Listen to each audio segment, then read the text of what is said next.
ओम अज्ञानतिमिरान्धस्य ज्ञानञ्जनशलाकया चक्षुरुन्मिलितमेन तस्मै श्रीगुरुवे नमः। श्रीचैतन्यमनोभीष्टं स्थापितं येन भूतले स्वयं रूपकदा मह्यं ददाति स्वपदान्तिकं वन्देऽहं श्रीगुरु श्रीयुतपदकमलं श्रीगुरून् वैष्णवाचम् श्रीरूपं साग्रजातं सगण रघुनाथान्वितं तं सजीवं साद्वैतं सावधूतं परिजनसहितं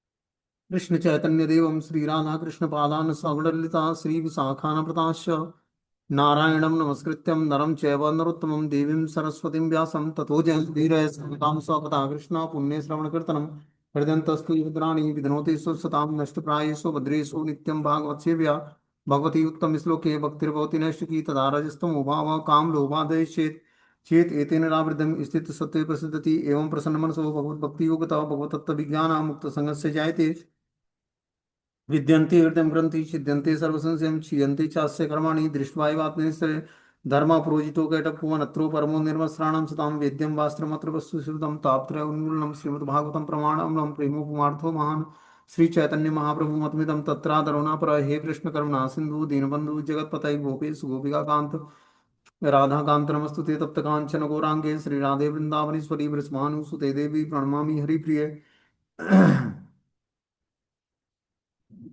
वाञ्छाकल्पतरुभ्यश्च कृपा सिन्धुभ्येव च पतितानां पावनेभ्यो वैष्णवेभ्यो नमो नमः। जय श्री कृष्ण चैतन्य प्रभु नित्यानंद श्री अद्वैत गदाधर श्रीवासादि श्री गौर भक्तवृंद हरे कृष्ण हरे हरे हरे राम राम राम हरे हरे। इसमें आज हम लोग को श्रीमद् भागवतम का स्कंद संख्या 8 अध्याय संख्या 3 और श्लोक संख्या 19 नंबर पढ़ना है। टाइटल है गजेंद्र का की समर्पण स्तुति। 19 नंबर श्लोक है इस प्रकार यह धर्म कामार्थ विमुक्ति कामा भजंत इष्टम गतिमाप्नुवन्ति किम चाशिषो रात्यपि देहमव्यम करोति में अद भद्रयो विमुक्षणम। भगवान की पूजा करने पर जो लोग धर्म अर्थ काम तथा मोक्ष इन चार में रुचि रखते हैं वे इनसे अपनी इच्छा अनुसार उन्हें प्राप्त कर सकते हैं। तो फिर आशीर्वादों के विषय में क्या कहा जा सकता है। कभी कभी भगवान ऐसे महत्वाकांक्षी पूजकों को आध्यात्मिक शरीर प्रदान करते हैं जो भगवान असीम कृपालु हैं। वे मुझे वर्तमान संकट से तथा भौतिकतावादी जीवन शैली से मुक्ति का आशीर्वाद दें। तो देखो गजेंद्र जब संकट में था तो उसने भगवान को पुकारा और उसने स्तुति पाठ किया भगवान के सामने, ठीक है ना। और भगवान उस स्तुति से प्रसन्न होकर उसके सामने प्रकट होते हैं चतुर्भुज नारायण रूप में।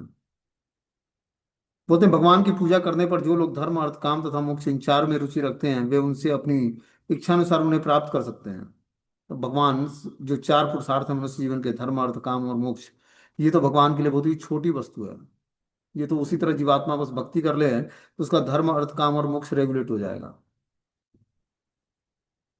उसको इसकी जरूरत इसको पूर्ण करने की जरूरत ही नहीं पड़ेगी। ये ऑटोमेटिक स्वाभाविक रूप से धर्म अर्थ काम मोक्ष रेगुलेट हो जाएगा उसका। और क्या इसका परिणाम क्या होगा कि उसको पंचम पुरुषार्थ जो है भगवान की भक्ति कृष्ण भक्ति प्राप्त होगी। वे उनसे अपनी इच्छानुसार इन्हें प्राप्त कर सकते हैं। तो फिर अन्य आशीर्वादों के विषय में क्या कहा जाए। कभी कभी भगवान ऐसे महत्वाकांक्षी पूजकों को आध्यात्मिक शरीर प्रदान करते हैं जो भगवान असीम कृपालु हैं। तो बता रहे हैं कि कभी कभी भगवान ऐसे महत्वाकांक्षी पूजकों को आध्यात्मिक शरीर प्रदान कर देते हैं जो भगवान असीम कृपालु हैं। वे मुझे वर्तमान संकट से तथा भौतिकतावादी जीवन शैली से मुक्ति का आशीर्वाद दें। तो गजेंद्र अब चाहता है कि भगवान हम पर असीम कृपालु हैं और हमें संकट से उबार कर हमें भौतिकतावादी जीवन शैली से मुक्ति का आशीर्वाद प्रदान करें कि मैं अपने भौतिकतावादी जीवन शैली से मुक्त हो जाऊं। ये तब व्यक्ति के हृदय में प्रार्थनाएं जागृत होती हैं जब वो बहुत ही हाईएस्ट रूप से ये समझ पाता है कि मैं भौतिकतावादी जीवन शैली में फंसा पड़ा हूँ। ये सबको रियलाइज नहीं होता। भक्ति करने के बाद भी व्यक्ति भौतिकतावादी जीवन शैली से मुक्त होना नहीं चाहता है, ठीक है ना। इस कारण से क्या होता है उसका आध्यात्मिक प्रोग्रेस नहीं होता है। भौतिकतावादी जीवन शैली का क्या मतलब होता है कि हम अपने जो भौतिक कॉन्सियसनेस हमारी मेटेरियल उसको कृष्ण भावना भावित बना दें। उसको लगता है कि मुझे पूर्ण रूपेण मैं बस भगवान का भक्ति करने लगूंगा तो और हमारा जीविका कैसे चलेगा और सब चीजें कैसे होंगी। तो निश्चित रूप से कार्य नहीं छोड़ने हैं। कार्य तो व्यक्ति बता रहे हैं भगवान की सन्यासी को भी कर्म करने पड़ते हैं। तो जो गृहस्थ आश्रम में रहने वाले लोग हैं उनको काम तो करना पड़ेगा परिवार पालन पोषण करने के लिए, लेकिन कैसे करना पड़ेगा। अपनी चेतना को भगवान में स्थिर करके अपने सारे कार्य करने पड़े।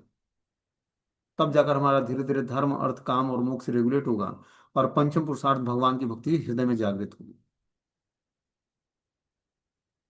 जब तक हम पूर्ण रूपेण कृष्ण भावना भावित होकर कर्म नहीं करेंगे तब तक हमारे कर्मों का परिणाम हमें रिएक्शन भोगाएगा और उस रिएक्शन को भोगना पड़ेगा, जो रिएक्शन जनरेट होगा कर्मों से। इसलिए हमें क्या करना है, कर्मों के परिणाम से छूटने के लिए हमें भगवान की भक्ति तीव्रता से करनी पड़ेगी और पूर्ण रूपेण कृष्ण भावनामृत के प्लेटफॉर्म पर अपनी चेतना को स्थिर करना पड़ेगा। होते इस भौतिक जगत में कुछ लोग अकामी होते हैं, कुछ सकामी, और कुछ धर्म, अर्थ, काम और अंततः मोक्ष की कामना करते हैं। तो अलग अलग व्यक्ति की अलग अलग कामनाएं होती हैं। कुछ लोग अकामी होते हैं, कुछ सकामी, और कुछ धर्म, अर्थ, काम और मोक्ष की कामना करते हैं। अकाम सर्व कामो वा मोक्ष काम उदारधि तीव्रेण भक्ति योगेन यति पुरुषम पराम।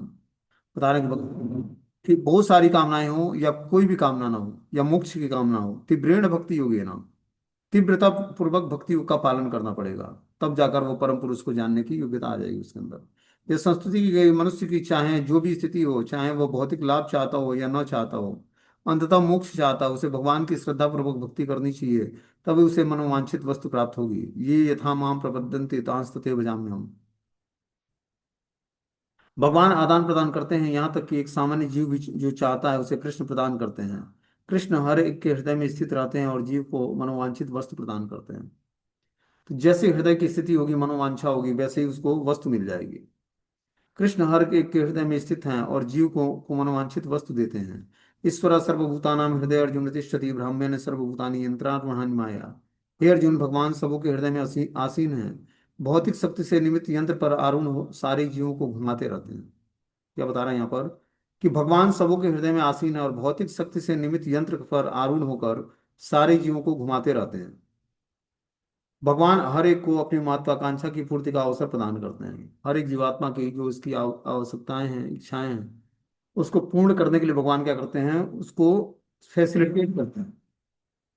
यहाँ तक कि ध्रुव महाराज जैसे भक्त भी अपने पिता के साम्राज्य से अधिक बड़े साम्राज्य का वर चाहते थे। यद्यपि उन्हें आध्यात्मिक शरीर प्राप्त हुआ, किंतु उन्हें साम्राज्य भी प्राप्त हुआ, क्योंकि जो भी भगवान के चरण कमलों की शरण ग्रहण करता है उसे भगवान निराश नहीं करते हैं। क्योंकि गजेंद्र ने वर्तमान में संकट से, या यूं कहें कि भौतिकतावाद में के वर्तमान संकट से मुक्त होने के लिए भगवान के शरण ग्रहण की, तो भगवान उसकी इच्छाओं को पूर्ण क्यों न करते। तो इस प्रकार गजेंद्र ने भगवान को अपने भौतिकतावादी जीवन शैली से छूटने के लिए भगवान से प्रार्थना किया और भगवान ने उसकी इच्छाओं को पूर्ति किया। तो हम सभी भी और जो प्रार्थनाएं भगवान को अर्पण करते हैं, क्या प्रार्थना है, कि हम भौतिकतावादी जीवन शैली से छूटकर आध्यात्मिक जीवन को अपनाएं। तो निश्चित रूप से भगवान की कृपा हम पर होगी, जो कि गजेंद्र ने किया प्रार्थना। ये गजेंद्र की प्रार्थना है, बहुत ही इंपॉर्टेंट प्रार्थना है। खासकर जो पारिवारिक जीवन में फंसे पड़े हैं उनको इस प्रार्थनाओं को निश्चित रूप से भगवान के सामने अर्पित करनी चाहिए। क्योंकि हर एक व्यक्ति के पैर को भौतिकतावादी जीवन रूपी घड़ियाल ने पकड़ रखा है। ठीक है ना। तो उस घड़ियाल से अपने पैर को छुड़ाना कैसे है, कैसे मुक्ति के रास्ते पर चलना है, कैसे भगवान की भक्ति को स्वीकार करना है। तो इन्हीं प्रार्थनाओं को जब हम भगवान को अर्पण करते हैं तो भगवान उन प्रार्थनाओं के माध्यम से हमारा रिसिप्रोकेशन, आदान प्रदान होता है। बोलते हैं एकांतिनो यस्य न कंचनार्थम वांछन्ति वे भगवत प्रपन्ना अत्यद्भुतम तम चरितम सुमंगलम गायंत आनंद समुद्रमग्ना तम अक्षरम ब्रह्म परम परेशान म व्यक्त आध्यात्मिक योग गम्यम अतीन्द्रियम सूक्ष्म विभाति दूरम मनंतमाड्यम परिपूर्ण मीणे। ऐसे अनन्य भक्त जिन्हें भगवान की सेवा करने के अतिरिक्त अन्य कोई चाह नहीं रहती, वे पूर्णतः शरणागत होकर उनकी पूजा करते हैं। क्या बताते हैं, कि जो अनन्य भक्त है, जिसकी अन्य किसी में निष्ठा नहीं है, बस मात्र कृष्ण में ही जिसकी निष्ठा है, जिन्हें भगवान की सेवा करने के अतिरिक्त अन्य कोई चाहत नहीं है, अब उसकी मात्र एक ही चाहत है कि मैं भगवान कृष्ण की सेवा करूं, वे पूर्णतया शरणागत होकर उनकी पूजा करते हैं। वो पूर्णतया भगवान के शरणागत हो जाते हैं, क्योंकि वो अनन्यता पूर्वक भगवान से जुड़ जाते हैं। उनके आश्चर्यजनक तथा शुभ कार्यकलापों के विषय में सदैव सुनते और कीर्तन करते रहते हैं। इस प्रकार वे सदैव दिव्य आनंद के सागर में मग्न रहते हैं। तो ऐसा व्यक्ति जो अनन्य भाव से भगवान का चिंतन करता है, भजन करता है, वो भगवान के साथ दिव्य आनंद के सागर में मग्न रहता है। ऐसे भक्त भगवान से कोई वरदान नहीं चाहते, किंतु मैं तो संकट में हूँ, अतएव मैं उस भगवान की स्तुति करता हूँ जो शाश्वत रूप से विद्यमान है, जो अदृश्य हैं, जो ब्रह्मा जैसे महापुरुषों के भी स्वामी हैं, जो केवल दिव्य भक्ति योग द्वारा प्राप्त हैं, अत्यंत सूक्ष्म होने के कारण वे मेरी इंद्रियों की पहुंच से तथा समस्त बाह्य अनुभूतियों से परे हैं। वे असीम है, आदि कारण है, सभी तरह से पूर्ण है, मैं उनको नमस्कार करता हूँ। इस तरह से गजेंद्र ने भगवान की स्तुति की कि भगवान अनन्य भक्तों के द्वारा ही भगवान सेवा करने के अतिरिक्त अन्य कोई चाह नहीं रखते हैं। भगवान अनन्य भक्तों से ही सेवा स्वीकार करते हैं, जो अन्य किसी की उपासना न करके मात्र कृष्ण की हुई कृष्ण को ही अपना सर्व आराध्य मानता है। वे पूर्णतया शरणागत होकर उनकी पूजा करते हैं। ऐसा भक्त जो भगवान में अनन्य भाव से जुड़ा है, वो पूर्णतः शरणागत हो जाता है भगवान के, और शरणागत होकर उनकी पूजा करता है। उनके आश्चर्यजनक तथा शुभ कार्यकलापों के विषय में सदैव सुनने तथा कीर्तन करता है। इस प्रकार वे सदैव दिव्य आनंद के सागर में मग्न रहते हैं। ऐसे भक्त भगवान से कोई वरदान नहीं मांगते, किंतु मैं तो संकट में हूँ, अतएव मैं उस भगवान की स्तुति करता हूँ जो शाश्वत रूप से विद्यमान है, जो अदृश्य हैं, ब्रह्मा जैसे महापुरुषों के स्वामी हैं, और जो केवल दिव्य भक्ति योग द्वारा ही प्राप्त किए जाते हैं। अत्यंत सूक्ष्म होने के कारण वे मेरी इंद्रियों की पहुंच से तथा समस्त बाह्य अनुभूतियों से परे हैं। तो भगवान अति सूक्ष्म है, जिसके कारण वो इंद्रियों की पहुंच से बाहर है। वे असीम हैं, समस्त कारणों के कारण हैं, और पूर्ण रूपेण जो है सत्य हैं, मैं उनको नमस्कार करता हूँ। बोलते हैं कि अन्याभिलाषिता शून्यम ज्ञान कर्माद्य अनावृतम अनुकूलेन कृष्ण अनुशीलनम भक्ति उत्तमा। मनुष्य को चाहिए कि भगवान कृष्ण की दिव्य प्रेमा भक्ति अनुकूल होकर तथा सकाम कर्म या दार्शनिक चिंतन द्वारा किसी भौतिक लाभ की इच्छा के बिना करे। यह शुद्ध भक्ति कहलाती है। शुद्ध भक्ति क्या है? भगवान कृष्ण की दिव्य प्रेमा भक्ति अनुकूल होकर तथा सकाम कर्म या दार्शनिक चिंतन द्वारा किसी भौतिक लाभ की इच्छा के बिना करना। अनन्य भक्तों को भगवान से कुछ भी नहीं मांगना होता, किंतु गजेंद्र परिस्थिति बस अविलंब वह वर मांग रहा था, क्योंकि उसके समक्ष बचाव का कोई अन्य उपाय नहीं था। कभी कभी जब कोई विकल्प नहीं रहता, तो शुद्ध भक्त भगवान की कृपा पर पूर्ण रूपेण आश्रित रहने के कारण किसी न किसी वर के लिए प्रार्थना करता है। तो जो पूर्ण रूपेण भगवान पर आश्रित हो जाता है, वो भगवान की प्रार्थना कभी कभी करता है, तो उसको वर के लिए प्रार्थना भी करता है, भगवान से कुछ इच्छाएं व्यक्त करता है। किंतु ऐसी प्रार्थनाओं में खेद ही भी किया जाता है। जो भगवान की दिव्य लीलाओं के विषय में सदैव श्रवण तथा कीर्तन करता रहता है, वह सदैव ऐसे दिव्य पद पर स्थिर रहता है जहाँ किसी भी भौतिक लाभ की याचना नहीं करनी पड़ती। जब तक कोई नितांत शुद्ध भक्त नहीं होता, तब तक वह संकीर्तन आंदोलन में कीर्तन करने तथा नाचने से मिलने वाले दिव्य आनंद का भोग नहीं कर सकता। बता रहे हैं कि जो जब तक कोई नितांत शुद्ध भक्त नहीं हो लेता, तब तक वो संकीर्तन संकीर्तन आंदोलन में कीर्तन करने और नाचने से मिलने वाले दिव्य आनंद का भोग नहीं कर सकता है। संकीर्तन आंदोलन में नाचना और गाना और दिव्य आनंद का भोग करना, ये उसी के लिए संभव है जो भगवान का नितांत शुद्ध भक्त है। ऐसे आनंद सामान्य भक्त को मिलना संभव नहीं है।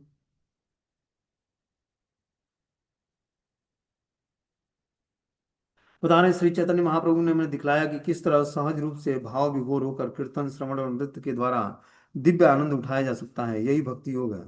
अतएव गजेंद्र ने कहा कि आध्यात्मिक योग गम्यम, जिससे सूचित होता है कि जब तक कोई इस दिव्य पद पर स्थिर न हो, तब तक भगवान तक नहीं पहुंच सकता। भगवान के पास पहुंच सकने का वर अनेकानेक जन्मों के बाद प्राप्त होता है।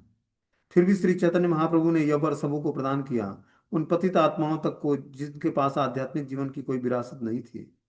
वास्तव में कृष्ण भावनामृत आंदोलन में ऐसा ही देखा जाता है।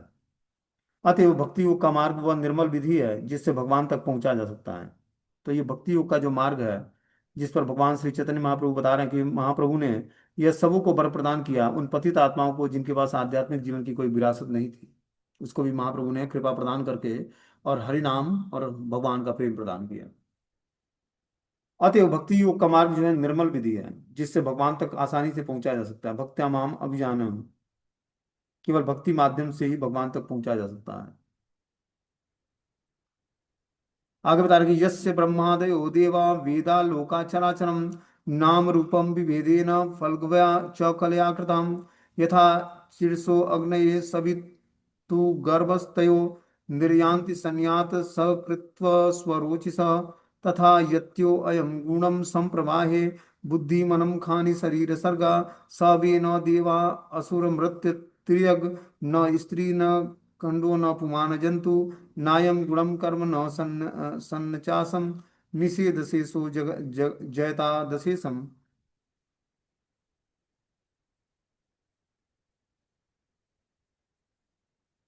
भगवान अपने सूक्ष्म अंश जीव तत्व की सृष्टि करते हैं, जिससे ब्रह्मा देवता और वैदिक ज्ञान के अंग साम, ऋगु, यजुर और अथर्व से लेकर अपने अपने नामों तथा गुणों सहित समस्त चर और अचर प्राणी सम्मिलित हैं। जिस प्रकार अग्नि की स्फुलिंग या सूर्य की चमचमाती किरणें,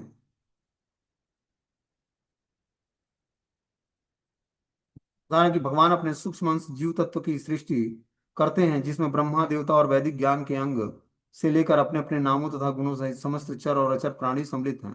जिस प्रकार अग्नि के स्फुलिंग या सूर्य की चमकती किरणें अपने स्रोत से निकलकर पुनः उसी में समा जाती हैं, उसी प्रकार मन, बुद्धि, इंद्रिय और स्थूल भौतिक तथा सूक्ष्म भौतिक शरीर प्रकृति के गुणों से के सतत रूपांतरण से ये भगवान के से अद्भुत होकर पुनः उसी में समा जाती है। वे न तो देव हैं, न दानव, न मनुष्य, न पशु पशु या पक्षी, न वे न तो स्त्री या पुरुष या क्लीब हैं, वो न ही पशु हैं, न ही भौतिक गुण सकाम कर्म प्राकट्य या अप्राकट्य। वे नेति नेति का भेदभाव करने में अंतिम शब्द हैं। वे अनंत हैं। उन भगवान की जय हो। तो इस तरह से गजेंद्र ने भगवान की स्थिति बोली कि भगवान अपने सूक्ष्म अंश जीव तत्व की सृष्टि करते हैं। हम लोग जीव तत्व हैं, तो ये भगवान की सृष्टि में हम लोग सूक्ष्म अंश के रूप में जीव तत्व आते हैं। मतलब अंश, आत्मा जो है भगवान का अंश मात्र है, जिसमें ब्रह्मा देवता तथा वैदिक ज्ञान के अंग से लेकर अपने अपने नामों तथा गुणों से समस्त चर और अचर प्राणी सम्मिलित हैं। तो ब्रह्मा और सारे देवी देवताओं से लेकर जितने भी चर और अचर प्राणी हैं, सब इसी भगवान के अंश से ही प्रकट होते हैं। जिस प्रकार अग्नि के स्फुलिंग या सूर्य की चमकीली किरणें अपने स्रोत से निकलकर पुनः उसी में समा जाती है, उसी प्रकार मन, बुद्धि, इंद्रिय और स्थूल भौतिक तथा सूक्ष्म शरीर प्रकृति के गुणों के सतत रूपांतरण से ये सभी भगवान से उद्भूत होकर पुनः उसी में समा जाते हैं।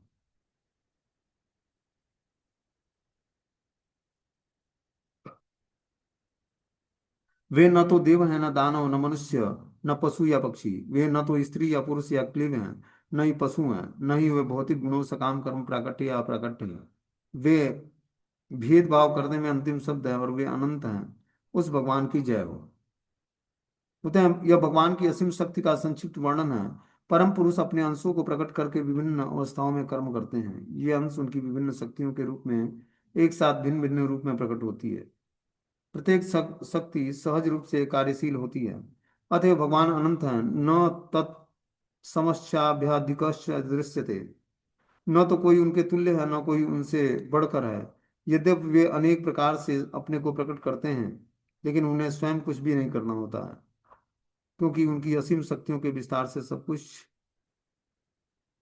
स्वाभाविक रूप से होता है। बता रहे हैं कि यह भगवान की असीम शक्ति का संक्षिप्त वर्णन है कि भगवान के पास असीम मतलब जिसकी कोई सीमा नहीं है, ऐसी शक्ति है भगवान के पास।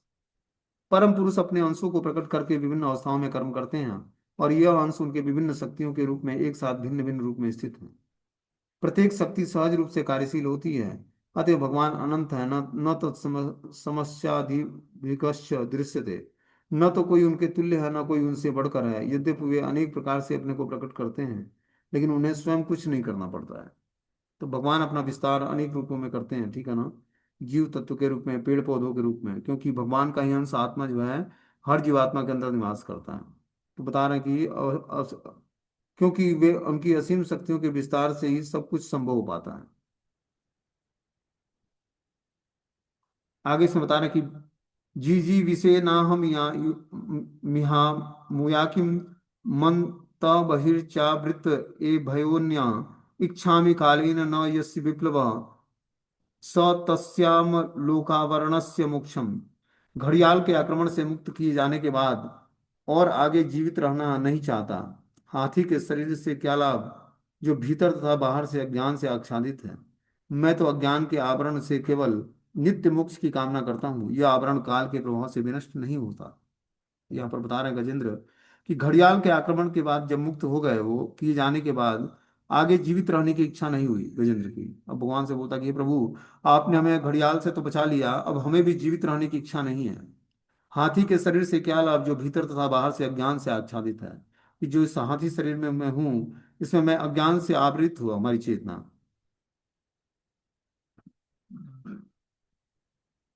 मैं तो अज्ञान के आवरण से केवल नित्य मोक्ष की कामना करता हूँ। बोलता है कि मैं अज्ञान के आवरण को हटाकर और नित्य मोक्ष की कामना करता हूँ आपसे। यह आवरण काल के प्रभाव से विनष्ट नहीं होता है। बोलते हैं कि इस भौतिक जगत में प्रत्येक जीव अज्ञान के अंधकार में आच्छादित है। इसलिए वेदों का आदेश है कि मनुष्य को गुरु के माध्यम से भगवान तक पहुंचना चाहिए, जिसका वर्णन या स्तुति गौतमीय तंत्र में इस प्रकार की गई है कि ओम अज्ञानतिमिरान्धस्य ज्ञानांजनशलाकया चक्षुरुन्मीलितं येन तस्मै श्री गुरुवे नमः। बता रहे हैं कि इस भौतिक जगत में प्रत्येक जीव अज्ञान के अंधकार में आच्छादित है। इसलिए वेदों का आदेश है कि मनुष्य को गुरु के माध्यम से भगवान तक पहुंचना चाहिए। भगवान तक पहुंचने का माध्यम क्या है? गुरु। तो गुरु के माध्यम से ही भगवान तक पहुंचा जा सकता है, जिसका वर्णन तथा स्तुति गौतमीय तंत्र में की गई है कि ओम अज्ञानतिमिरान्धस्य ज्ञानांजनशलाकया चक्षुरुन्मीलितं येन तस्मै श्री गुरुवे नमः। मैं अपने गुरुदेव को सादर नमस्कार करता हूँ, जिन्होंने ज्ञान के दीपक से मेरी उन आंखों को खोल दिया है जो अज्ञान के अंधकार में से अंधी हो चुकी थी। भले ही मनुष्य इस जगत में जीवन संघर्ष क्यों न करे, किंतु उसके लिए सदैव जीवित रह पाना असंभव है। फिर भी मनुष्य को समझना चाहिए कि वह यह जीवन संघर्ष अज्ञान के कारण है, क्योंकि प्रत्येक जीव परमेश्वर का नित्य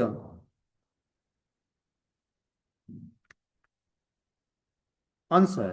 किसी को हाथी या भारतीय या अमेरिकी पुरुष के रूप में जीवित रहने की कोई आवश्यकता नहीं है। मनुष्य को जन्म मृत्यु के चक्र से मुक्ति प्राप्त करने के की एकमात्र कामना करनी चाहिए। अज्ञान के कारण प्रकृति द्वारा प्रत्येक जीवन को हम सुखी तथा आनंदमय मानते हैं, किंतु इस भौतिक जगत में पतित जीवों में ब्रह्मा से लेकर एक क्षुद्र चींटी तक कोई भी वास्तव में सुखी नहीं है। हम सुख पूर्वक रहने के लिए अनेक योजनाएं बनाते हैं, किंतु इस भौतिक जगत में कोई सुखी नहीं हो सकता, भले ही हम इस जीवन में या उस जीवन में अस्थाई बनाने का कितना ही प्रयत्न क्यों न करें। बता रहे हैं कि जो है अज्ञान के कारण प्रकृति द्वारा प्रदत्त प्रत्येक जीव को हम सुखी तथा आनंदमय मानते हैं।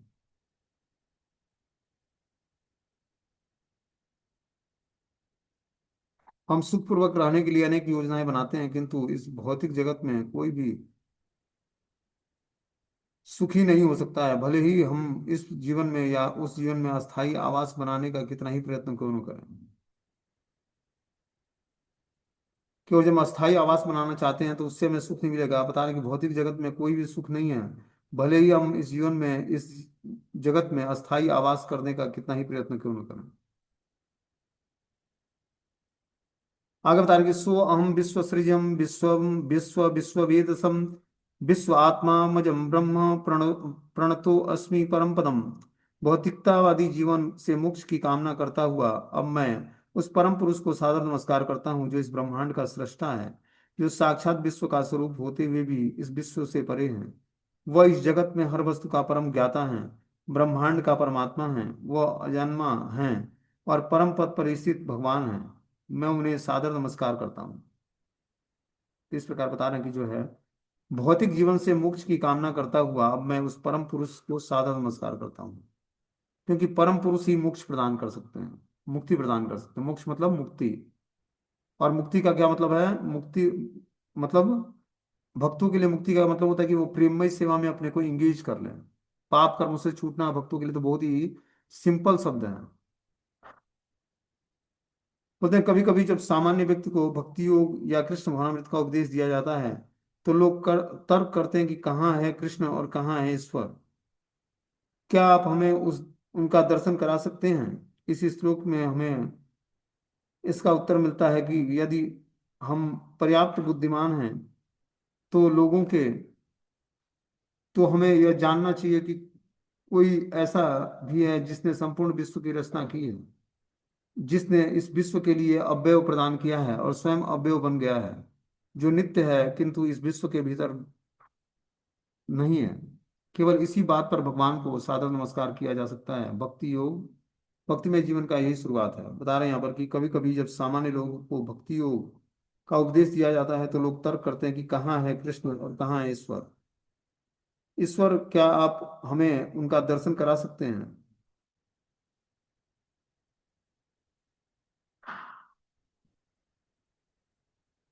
बता रहे हैं इस श्लोक में इसका उत्तर मिलता है कि यदि हम पर्याप्त बुद्धिमान हैं तो हमें यह जानना चाहिए कि कोई ऐसा भी है जिसने संपूर्ण विश्व की रचना की है, जिससे इस विश्व के अवयव प्रदान किए हैं और स्वयं अवयव बन गया है, जो नित्य हैं, जो इस विश्व के भीतर नहीं है, केवल इसी बात पर भगवान को सादर नमस्कार किया जा सकता है, क्योंकि भक्ति में जीवन का यही शुरुआत है। अब अगले प्रार्थनाओं में बोलते हैं कि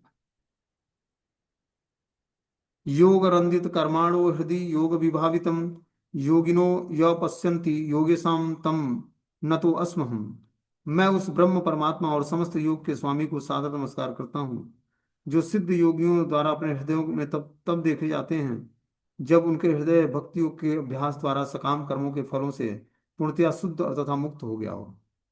क्या बता रहे हैं कि मैं उस परम ब्रह्म ब्रह्म परमात्मा और समस्त योग के स्वामी को सादर नमस्कार करता हूँ, कि जो ब्रह्म के रूप में है, परमात्मा के रूप में है और स्वामी के रूप में है, ऐसे प्रभु को मैं सादर नमस्कार करता हूँ, जो सिद्ध योगियों द्वारा अपने हृदयों में तब देखे जाते हैं जब उनके हृदय में भक्ति योग के अभ्यास द्वारा सकाम कर्मों के फल से पूर्णतया मुक्त हो चुका हो।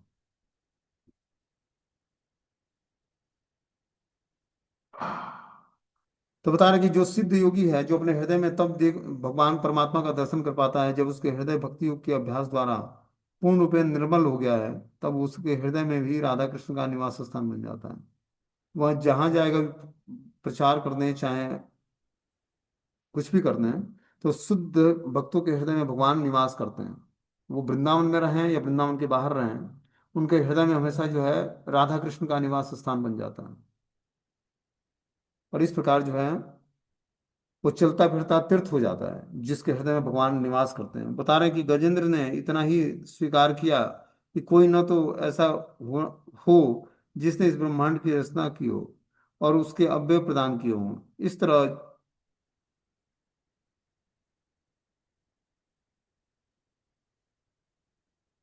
एक को यहाँ पर कट्टर नास्तिकता को भी मान लेना चाहिए, तो फिर अभक्त तथा सामान्य व्यक्ति इसे क्यों नहीं स्वीकार करते हैं? इसका कारण यही है कि वे अपने सकाम कर्मों के बीच में हैं।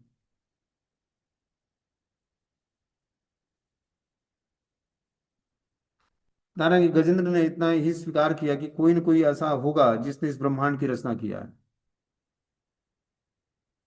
और इसको अवयव प्रदान किया है। इसका तो हर एक को, यहाँ तक कि कट्टर नास्तिकता नास्तिक को भी मान लेना चाहिए। तो फिर अभक्त या सामान्य नास्तिक इसे क्यों नहीं स्वीकार करते? इसका कारण यह है कि वे अपने सकाम कर्मों के फलों से दूषित रहते हैं। मनुष्य को एक के बाद एक संपन्न किए जाने वाले सकाम कर्मों के फलस्वरूप हृदय में जमी हुई धूल को मुक्त करना चाहिए। उसे भक्ति योग के अभ्यास से इस धूल को धो डालना चाहिए। योग रंजित कर्माणम, जब तक मनुष्य भौतिक प्रकृति के रजो तथा तमो गुणों के अधीन रहेगा, तब तक भगवान को जान पाने की कोई संभावना नहीं है। तो जब तक हम गुणों के प्रभाव में रहेंगे, तब तक हम भगवान को जानने की हमारे अंदर योग्यता नहीं आएगी। क्योंकि गुणों का प्रभाव क्या करता है? व्यक्ति के चेतना को आवृत कर देता है। जब तक मनुष्य भौतिक प्रकृति के रजो और तमो गुण से आच्छादित रहेगा, तब तक वो भगवान को जान पाने की कोई संभावना नहीं है। देखो क्या बता रहे हैं क्लियर, कि जब तक मनुष्य की चेतना रजो और तमोगुण से आच्छादित रहेगी, तब तक वो भगवान को जान पाने की संभावना नहीं है उसके लिए। तदा रजस तमो भाव काम लोभादेश, जब मनुष्य रजो तथा तमोगुण से मुक्त हो जाता है, तब वो काम तथा लोभ जैसे निम्नतम दुर्गुणों से मुक्त हो जाता है। जब वो रजोगुण और तमोगुण को छोड़ता है, तब वो दुर्गुणों से मुक्त होकर और जो है सद्गुणों को अपनाता है। आजकल ऐसा बहुत से योग पाठशालाएं हैं जो लोगों को योग के अभ्यास से काम तथा लोभ विकसित करने के लिए प्रोत्साहित करती हैं। अतः लोग तथाकथित योग अभ्यास के लिए अत्यंत लालायित रहते हैं, किंतु योग की वास्तविक विधि यहाँ पर वर्णित है, जैसा कि अधिकृत रूप से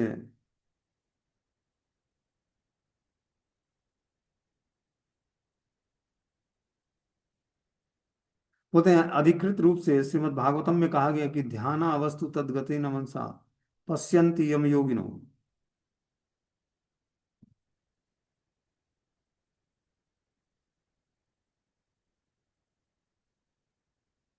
बोलते हैं योगी वह है जो भगवान के चरण कमलों का सदैव ध्यान करता है। इसकी पुष्टि भी ब्रह्म संहिता में हुई है। कि योगी का मतलब क्या होता है? कि जो ध्यान के द्वारा भगवान को प्राप्त करने का प्रयास किया है और ध्यान में भगवान के श्री चरणों का चिंतन करता है 24 घंटे। बोलते हैं कि प्रेमांजन छुरित भक्ति विलोचन न संतम सदैव हृदय से विलोकयंती यम श्याम सुंदरम अचिंत गुण स्वरूपम गोविंदादि पुरुषम तमहम भजामि।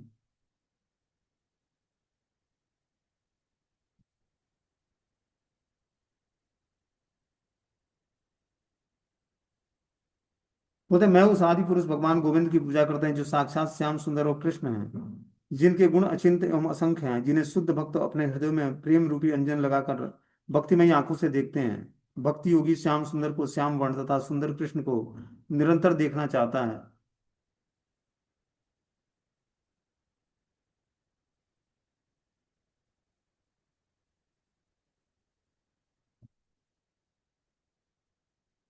तो बता रहे कि जो मैं उस आदि भगवान की पूजा करता हूँ जो साक्षात श्याम सुंदर या कृष्ण हैं, जिनके गुण अचिंत और असंख्य हैं। भगवान के गुण जो है अचिंत मतलब चिंताओं से परे हैं, उसको हम लोग माप नहीं सकते, और असंख्य हैं, इतनी मात्रा में गुण है भगवान में। जिन्हें शुद्ध भक्त अपने हृदय में प्रेम रूपी अंजन लगी है, वही भक्ति योग में सेवा को स्वीकार करते हैं। भक्ति योगी श्याम सुंदर को श्याम वर्ण वाले सुंदर कृष्ण को निरंतर।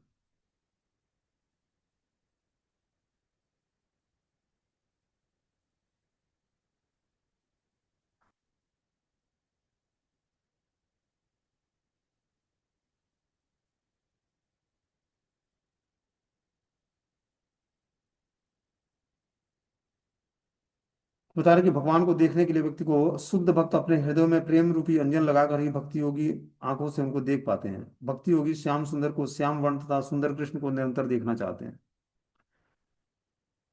चूंकि गजेंद्र अपने को सामान्य पशु समझ रहा था, अतः उसने अपने आप को भगवान का दर्शन पाने के लिए सामान्य पशु समझा। अतः उसने मुझे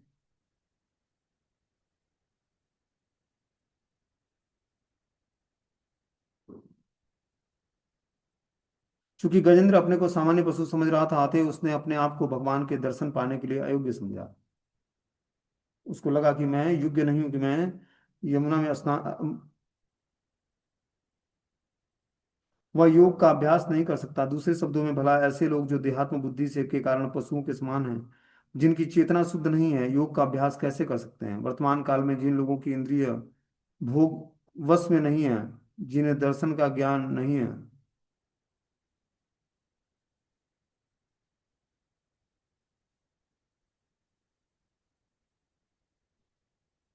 बोल रहे विनयशीलता बस उसने सोचा कि वह योग का अभ्यास नहीं कर सकता। दूसरे शब्दों में, भला ऐसे लोग जो देहात्म बुद्धि के कारण पशुओं के समान हैं, जिनकी चेतना शुद्ध नहीं है, योग का अभ्यास कैसे कर सकते हैं? वर्तमान काल में जिन लोगों की इंद्रियां वश में नहीं है, जिन्हें दर्शन करते हैं, ताकि जिन्हें दर्शन का ज्ञान नहीं है, जो धर्म के सिद्धांतों या विधि विधानों का पालन जो है उनके लिए टफ है, ऐसे लोग जो है भक्तियों का पालन पूरे जीवन भर मेंटेन नहीं कर सकते। आगे बता रहे कि नमो नमस्तुभ्यं महसह्य वेगम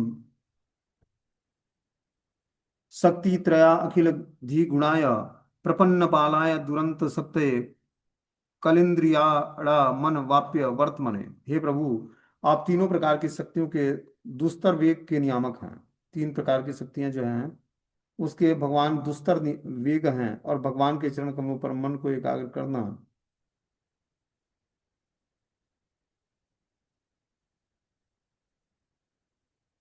जो भगवान के चरण कमलों में मन को एकाग्र करने के में बाध्य हैं, ये वेग इसलिए कार्यशील रहते हैं क्योंकि भगवान नहीं चाहते कि अभक्तों तथा नास्तिकों को उनका साक्षात्कार हो, किंतु भगवान के शरण कमलों की शरण लेने पर ये अवरोध हट जाएगा।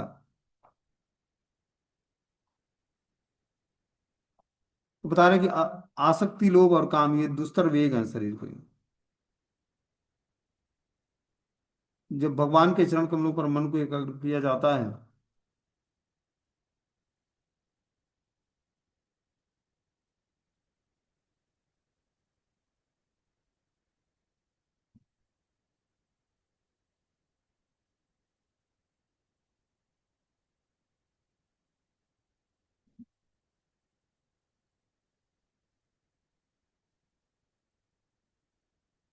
बोलते हैं भगवान के चरण कमलों पर मन को एकाग्र करने में बाध्य बाध्य होना, ये वेग इसलिए कार्यशील होते हैं क्योंकि भगवान नहीं चाहते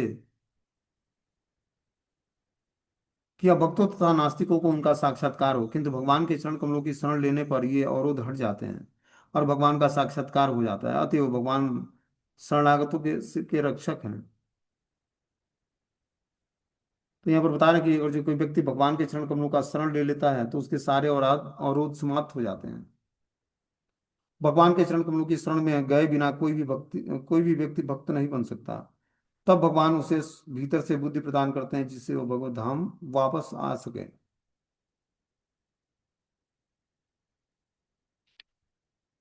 हरे कृष्ण।